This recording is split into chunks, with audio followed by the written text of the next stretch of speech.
बिस्मिल्लाहिर्रहमानिर्रहीम। Dear students, अस्सलाम वालेकुम। ये पीर और मंगल के दिन हमने क्लासेस नहीं ली थी, तो दोनों क्लासेस आज और कल इंशाअल्लाह हम डिस्कस करेंगे। We start chapter 5 solution of congruences. This is the last chapter of the course and hopefully you will understand. Solution of congruence. Congruence is like equation can be solved solution. In this chapter we give some method of solving various type of congruences. जिस तरह equation हम solve करते हैं इस तरह congruences को हम किस तरह सॉल्व करेंगे। congruences की डिग्री से क्या मतलब होता है, congruences के solution से क्या मतलब होता है, we will explain this. Solution of the congruence. Solution of the congruence. We begin this section with the definition of a polynomial congruence. सबसे पहले we are going to define polynomial congruence. Let f of x is equal to c naught, c1x, c2x square plus cnxn, where say n not equal to 0 and ci belongs to z for I is equal to the be a polynomial of degree n, and ये एक polynomial है of degree n, and let m be an integer greater than 1, then the congruence of the form f of x is congruent to 0 mod m is called a polynomial congruence of degree is called a polynomial congruence. ये polynomial congruence के definitions है कि f of x कोई भी polynomial हो of degree n and let it m be an integer greater than 1, then congruence of this form is called a polynomial congruence. Now let's see definition 5.2. if x naught is an element of z such that, अगर x naught एक ऐसा element हो अगर हम इसमें put कर ले and f of x naught is congruent to 0 mod m, then x naught is called a solution of the congruence 1, and we say that x naught satisfy the congruence. Solution of congruence से हमारा क्या मतलब होता है, अगर congruence 1 में हम x की जगह कोई x नॉट पुट कर ले and that satisfy this equation, then x not is called a solution of this congruence and we say that x not satisfy the congruence. Note, ये नोट को देख ले, if x not is congruent to y not mod m, अगर mod m में x not को जो element congruent हो, then जिस तरह हमने थ्योरम 4.6 में ये प्रूव किया है कि then f of x not is congruent to f of y not mod m and hence it is evident that if x naught is a solution of 1, अगर x naught solution हो किसी congruence का, x naught को जो element congruent हो वो भी इस congruence का solution होगा. For this reason we say that two integers represent different solutions of a congruence if they both satisfy and it also belongs to different congruent classes modulo n, means they are n congruent. हाँ, x naught हम ये we will say that x naught in y naught are two distinct solution of a congruence if x naught and y naught are not congruent. समझ में आ रहा है? ये अगर x naught y naught को congruent हो, अगर x naught congruence का solution हो तो y naught भी congruence का solution होगा. हाँ, we say that the two integer represent different solution. दो integer कब different solution एक congruence का represent करेगा, अगर वो हो दो integer n congruent हो, if they both satisfy and belongs to different congruences classes, means if they are n congruent. Thus by the number of solution of congruence means number of solution से हमारा क्या मतलब होता है कि congruence से number of solution कितने हैं, we means the number of congruences classes whose elements satisfy the congruence, कि ये कितनी congruence classes है जो इस congruence को satisfy कर लेते हैं. Now ये एक another definition है, ये देख ले, f of x naught is equal to c naught, c1x, c2x square, cnxn and cn not equal to 0, then we say that the congruence is of degree n. If cn not congruent to 0, then we say that congruence f of x is congruent to 0 mod m is of degree n mod m. कि ये अभी degree की definition है कि congruence की degree हम किस तरह डिफाइन करेंगे. जिस तरह एक पॉलिनोमियल गिवन होता है, for example 5x square 6x square, तो हम हाई फार जो है उसको हम ये क्लेम करते हैं कि this is degree. For example this is a degree polynomial of degree. And अभी ये देख ले द कॉन्ग्रुएंस 4x क्यूब जमा 3x square plus 1 is congruent to 0 mod 5 is अब डिग्री 3 मॉडुलो 5, ये डिग्री 3 congruence है. Remark, it should be noted that a congruence may have different degrees with respect to different moduli. Congruence की degree very होगा मॉडुलाई के लिहाज से. For example the congruence, ये same congruence है 4x क्यूब जमा 3x स्क्वायर प्लस 5, ये mod 5 में डिग्री 3 है, लेकिन ये मॉड 4 में डिग्री 2 है. क्यों बोला? मॉड 4 में ये टर्म 0 होगा, ये मॉड 4 में ये 0 होगा. इस वजह से ये सेम ये कॉन्ग्रुएंस है 4x क्यूब जमा 3x square plus 1 is congruent to 0 mod 4. mod 4 में ये डिग्री 2 है. क्यों बोला? mod 4 में ये 0 होता है, लेकिन mod 5 में ये क्या है? mod 5 में ये डिग्री 3 है. mod 2 में क्या होगा? mod 2 में ये भी डिग्री 2 होगा. mod 3 में क्या होगा? mod 3 में ये डिग्री 3 होगा. Linear congruence. Now we define linear congruence कि लीनियर कॉन्ग्रुएंस क्या होता है. A congruence of degree 1 is called a linear congruence. जिस तरह हम लीनियर इक्वेशन के बारे में कहते हैं कि any equation of degree 1 is called linear equation. So a congruence of degree 1 is called a linear congruence. याद रख ले, डिग्री ऑफ congruence मॉडुलाई से रिलेट होता है. So a linear congruence is a congruence of the form ax is congruent to b mod m where a is not congruent to 0 mod m. अगर a 0 को congruent होगा फिर ये वाला term तो 0 होगा. That was the reason that so a linear congruence is a congruence of the form ax is congruent to b mod m where a is not congruent to 0 mod m. We prove the following theorem concerning the solution of a linear congruence. Now how we will solve, अभी हम solution के तरफ आ जाते हैं. Chapter का जो main topic है solution of the congruence. How we will solve the congruence.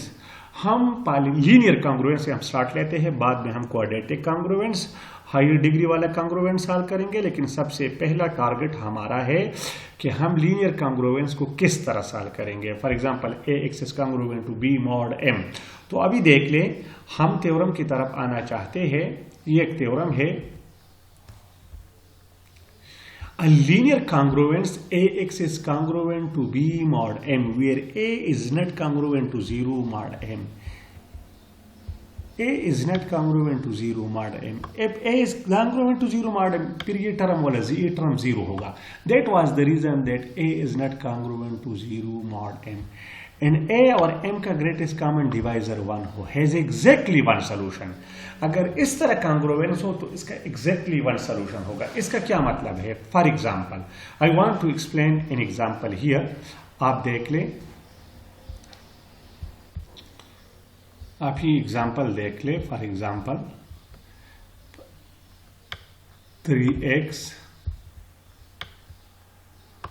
3x is congruent to, for example, 2 mod 5.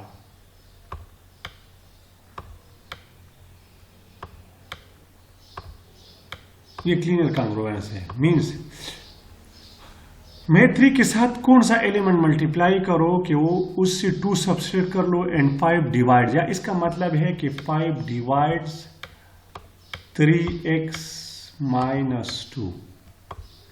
x की अभी कितनी वैल्यू सेटिस्फाई दिस इक्वेशन? या 2x 3x minus 2 is equal to 5y. And now by diophantine equation इसको इस तरह कर ले, 3x minus 5y is equal to 2. ये देख ले, 3 और 5 का ग्रेटेस्ट कॉमन डिवाइजर क्या है? 1 है. a और m का ग्रेटेस्ट, इस कॉन्ग्रुएंस का एग्जैक्टली वन सोल्यूशन होगा. अभी हम चेक कर लेते हैं. 3 को 1 के साथ मल्टीप्लाई करें, 3 into 1, 3 ज़र बे 1 इज नॉट कॉन्ग्रुएंट टू. ये 3 2 को कॉन्ग्रुएंट नहीं है, so 1 is not the solution. 3 ज़र बे 2, 3 2 ना 6.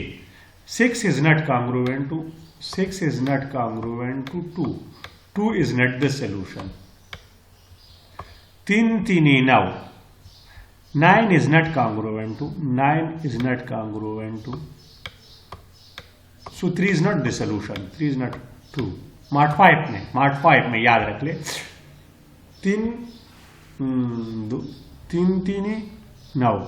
3 4 12. 12 is congruent to 2. अभी ये देख ले.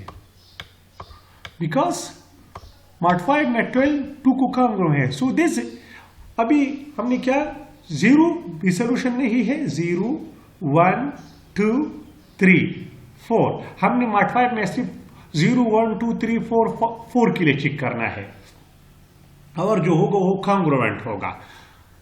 That was the reason इस congruence का only one solution है और कौन सा है 4. Therefore the theorem says a linear congruence ax is congruent to b mod m where a is not congruent to 0 mod m and am का greatest common divisor 1 हो has exactly one solution. इस किस्म congruence का this type of congruence has exactly one solution. एक दूसरा theorem जो आ रहा है वो that theorem is the generalization of this. इस theorem को देख ले. अगर a और m का greatest common divisor 1 हो तो फिर इस congruence का exactly one solution होगा. अभी अगर solution होंगे तो वो congruent to 4. अभी जो 4 को congruent है mod 5 में जो 4 को congruent है that will also be the solution of this congruence. So 4 is the solution of this congruence. अभी 4 को कौन सा integer congruent है mod 5 में. For example 4 को congruent है mod 5 में 14 is congruent to 4. ये देख ले 14 is congruent to 4.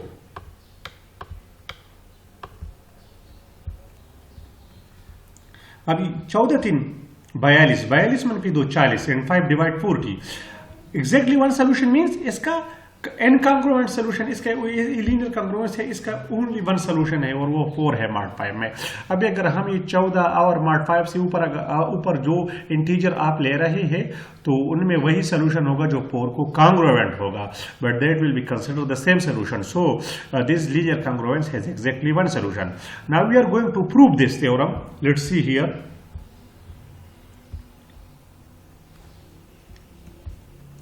Let's see. The congruence function is equivalent to the Diophantine equation. This is very simple. ये देख ले ये किस तरह हमारे पास क्या है ax is congruent to b mod m. Very simple. अभी इसका मतलब क्या है? What is mean by this congruence? This means that m divides ax minus b. In other words, ax by definition of divisibility ax minus b is equal to my by definition of divisibility where y is an integer. So ax minus my is equal to 1. Now this is equivalent to Diophantine equation. अगर आपको याद है Diophantine equation में हमने क्या कहा था कि ax plus by is equal to c. आपको याद होगा Diophantine equation. तो फिर a और b का greatest common divisor d. If d divides c then the congruence has a solution.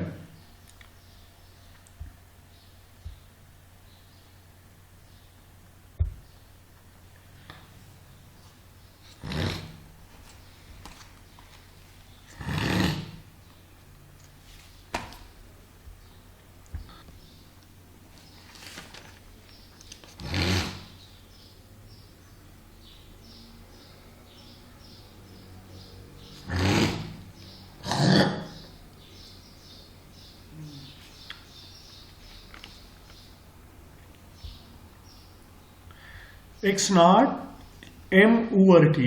m हमारे पास क्या है? ये b की जगह है. m हमारे पास y नॉट इधर देख ले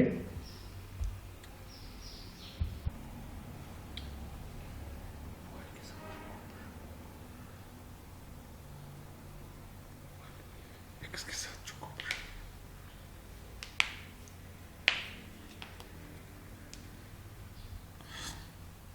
So this equation has the solution. ये वो डाइफेंटाइन 2.10 वाला देख ले, ये वाला x naught b over d, b के साथ जो कोएफिशिएंट होता है ax प्लस by, तो m है इस तरह y is equal to y naught plus a over d. Now let's see here,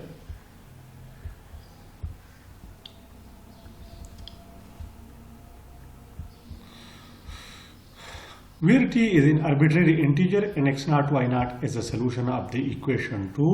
Now the congruent integer x is equal to x naught plus mt form the congruence class. ये congruence class है x naught plus mt. Therefore there is only one solution of the congruence which is x naught. Because हम x में interested है, therefore the only one solution is x naught. There is only one solution of the congruence one which is x is equal to x naught mod m. अभी example हम prove करना चाहते हैं. Solve the congruence 3x is congruent to 4 mod 5. अभी 3 और 4 का greatest common divisor क्या है? 3 और 4 का ग्रेटेस्ट कॉमन डिवाइजर 1 है एंड 1 डिवाइड्स 4. इसका से या इसको इस तरह हम लिख सकते हैं 5 divide 3x minus 4. In other words 3x minus 4 is equal to 5y, and then 3x minus 5y is equal to 4, and now this is equivalent to Diophantine equation. 3 और 5 का ग्रेटेस्ट कॉमन डिवाइजर क्या है? 1 and 1 divides 4. So this equation has a solution. Now this equation is a solution. Diophantine equation का जो procedure है वो follow कर ले, you will get the value of x and then x will be the solution of this congruence and that will be only one solution. इस तरह the congruence is equivalent to the equation. We can easily find out that x is equal to 8 and y is equal to 4. Question ये rise होता है, sir ये 8 और 4 किस तरह निकल आया? So this is a Diophantine equation and you know the procedure of Diophantine equation. By Diophantine procedure ये सॉल्व कर ले, you will get the value of x. We are only interested in x because we have to find the value of x for this congruence. Hence x is congruent to 8 mod 5. लेकिन 8 mod 5 में किसका equivalent है? 3 में. So 3 is the only one solution. अब इसको देख ले, 3 0 not the solution, 0 is not the solution, 1 is not the solution. 3 कंतम 3 दोनों 6 is not congruent to 4, 3 3 9 and 9 is congruent to 4. So 3 is the solution. Now we are going to prove another very important theorem. This is very helpful theorem. ये linear congruence जब a और m का greatest common divisor 1 है, the congruence has one solution. लेकिन अगर a और m का greatest common divisor d हो, 1 नहीं हो, कोई और नंबर हो, तो फिर हैज अ सोल्यूशन. अभी ये this theorem actually the generalization of theorem 5.1. ये देख ले, the linear congruence ax is congruent to b mod m where a is not congruent to 0 mod m and a और m का greatest common divisor क्या है? a और m का greatest common divisor d है. Has solution if d divides b, if and only if.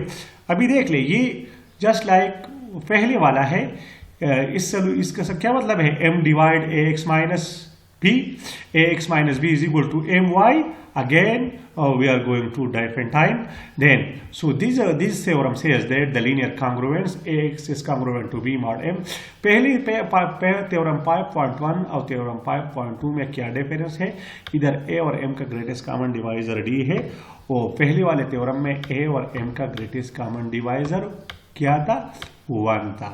तो उधर one solution. हाँ, अगर d 1 हो, this theorem is the generalization. If d is 1, the congruent has one solution. If d is 2, the congruent has two solutions. Has solution if and only if d divides b means अगर इस congruence का solution हो तो फिर d b को divide करेगा. d.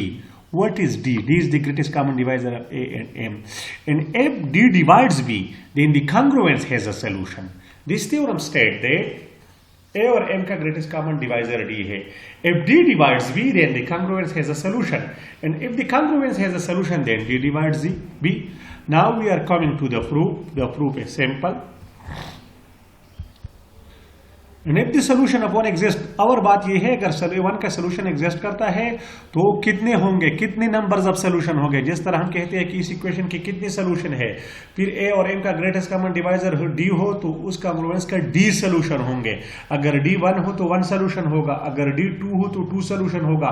Solution कब exist होगा, if d divides b. Now the congruence one is equivalent to the equation. The congruence one आप इस फॉर्म में लिख सकते हैं। This is very simple, a x minus m y b by diophantine equation, जिस तरह मैंने पहले एक्सप्लेन किया है। Now let's see here where y belongs to z by theorem 2.10 means by theorem अब डाइफेंटाइन का जो थ्योरम है, this equation 2 has a solution if ए और एम का जो ग्रेटेस्ट कॉमन डिवाइजर है, ए और एम का ग्रेटेस्ट कॉमन डिवाइजर क्या है, डी। जिस तरह डाइफेंटाइन आपको याद है, डाइफेंटाइन में हमने ये प्रूव किया था कि if a x plus b y is equal to c, a और बी का ग्रेटेस्ट कॉमन डिवाइजर डी हो तो if d divide c the congruence has a solution. If d divide c the congruence has a solution. So by theorem 2.10 the equation 2 has a solution if and only if d divides c, and hence the congruent is soluble if and only if d divides c. This proves the first part of the theorem. First part means ये अगर d b को divide कर लेता है तो कांग्रुएंस का solution होगा, अगर कांग्रुएंस का सॉल्यूशन हो तो d b को डिवाइड करेगा। Now we prove the second part. The second part means the number of solution, कि इसकी नंबर ऑफ सोल्यूशन कितने होंगे, डी होंगे ना। अब इसकी तरफ हम आना चाहते हैं। Suppose that d divides b, then the equation 2 has a solution given by the x is equal to x naught m over d over t। ये याद रख ले, इधर प्लस आ रहा है, डाइपेंटाइन में वो प्लस है, इधर ये वो because this is plus because the equation 2 has a solution given by x is equal to x naught m over d over t, y is equal to y naught plus a over d over t।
Sorry, इसमें I want to repeat, x naught से लेकर x naught plus m over d, x naught plus 2m over d, x naught plus 3m over d, x naught plus d minus 1m x not, यहाँ तक ये first D solution है। ये d minus 1 है, d minus 1 ये 1 2 3 d minus 1, ये d minus 1 एक, ये d minus 1 plus 1 d। So the first d of them represent different solution. I want to repeat, ये देख ले, ये देख ले, द फर्स्ट ये फर्स्ट डी सोल्यूशन है। नंबर, इसकी तादाद कितनी है? डी है। 1 2 3 d minus 1 एक ही। The first d of them represent different solution upon being n congruent to each other mod m। ये mod m में एक दूसरे को n congruent होगा। The d plus 1 integer represent the same solution upon is the first integer। अब d plus 1 integer कौन सा है? d plus 1 यही है। अब ये x naught plus m किसको congruent है? mod m में। mod m में ये x naught को congruent है। mod m में क्योंकि mod m में ये 0 होगा ना। so this is congruent to this one। अभी सेकंड वाला the second one, the d plus 2 integer कौन सा है? ये वाला है। ये हम किस तरह लिख सकते हैं? x naught plus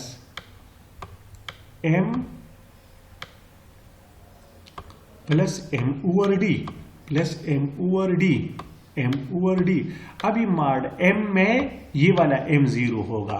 so x naught plus m over d is congruent to this, so this is equivalent to this one। similarly other, so this d plus 2 integer, the same solution is the second integer, and so on the same solution is the second integer and so on। hence the congruence one has just d solution। अभी congruence के कितने solution होंगे? exactly d solution होंगे। now we are going to prove explain an example by this theorem। ये linear congruence है। एक हमने पढ़ा theorem 5.1 में, उसमें degree 1।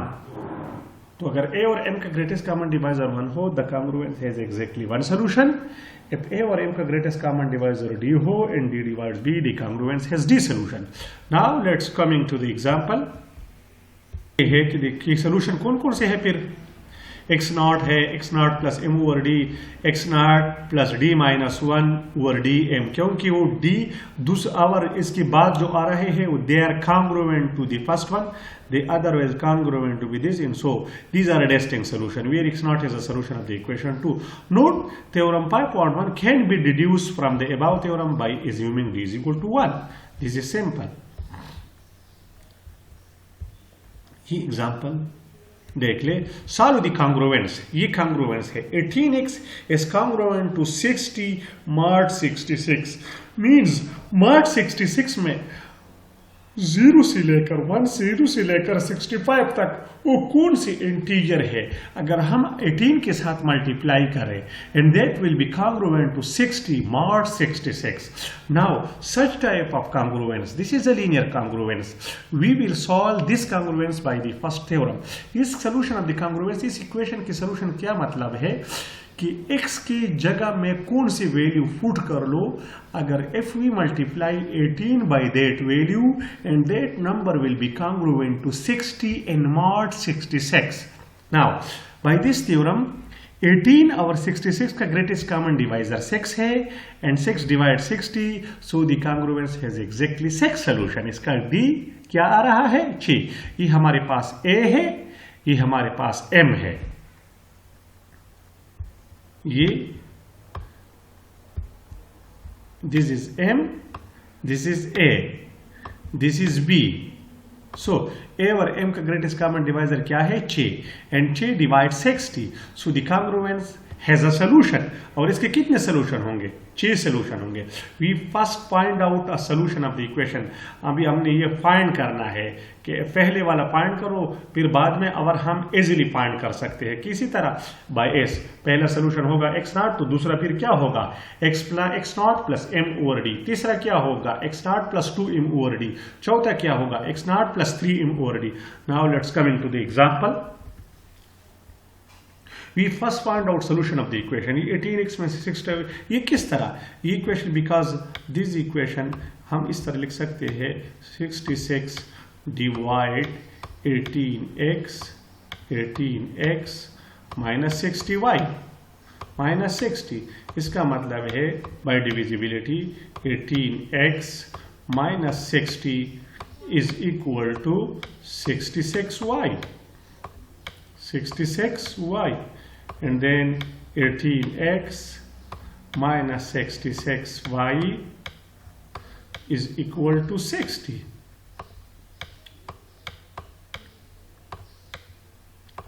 Therefore, 18x minus 3, we first find out a solution of the equation, because this congruence is equivalent to, this congruence can be reduced to this dipentine equation by this procedure. Now, अभी similarly आप देख सकते हैं कि 18 और 66 का greatest common divisor 6 है, 6 divide 60, सो डाइपेंटाइन equation के थ्रू अगर आप देख ले, this equation 2 has a solution, और ये इक्वेशन 2 एक्चुअली किस चीज से डिड्यूस हो चुका है, इस कॉन्ग्रुएंस से डिड्यूस हो चुका है. We can easily find out that x is equal to 40 and y is equal to 10. ये x इज इक्वल टू 40 और y इज इक्वल टू 10 किसी तरह आया है इक्वेशन 2 से. तो ये आप ग्रेटेस्ट कॉमन डिवाइजर वाला कहानी याद कर ले. जिस तरह हमने यूक्लिड एल्गोरिथम में x और y की वैल्यू फाइंड की थी, by that procedure we can find x and y such that which satisfy equation 2. So we can easily find out that x is equal to 40 and y is equal to 10 is a solution of 1.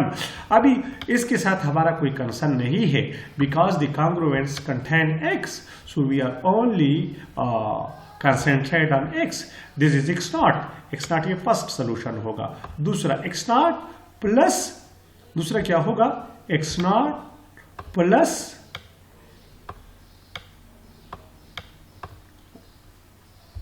x naught plus m over d. m हमारे पास क्या है 66,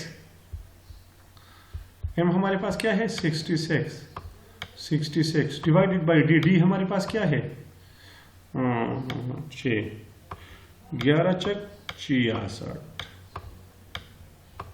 x naught plus 11, x naught plus 11, x naught हमारे पास क्या है 40, 40 plus 11 क्या रहा है, इधर देख लीजिए.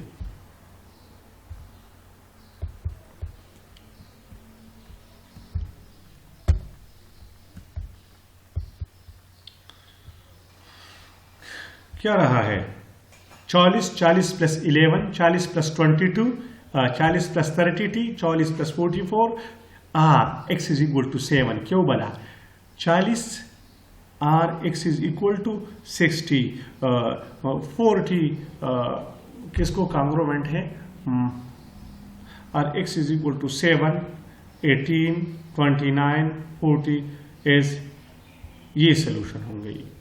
These are the solutions. So, hence the solution of the above congruents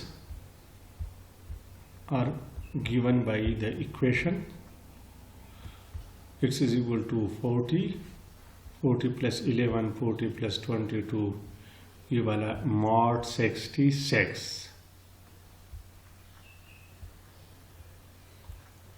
इसमें ये थोड़ा सा कंफ्यूजन है कि 40 फिर 40, 41 यहाँ तक तो क्लियर है.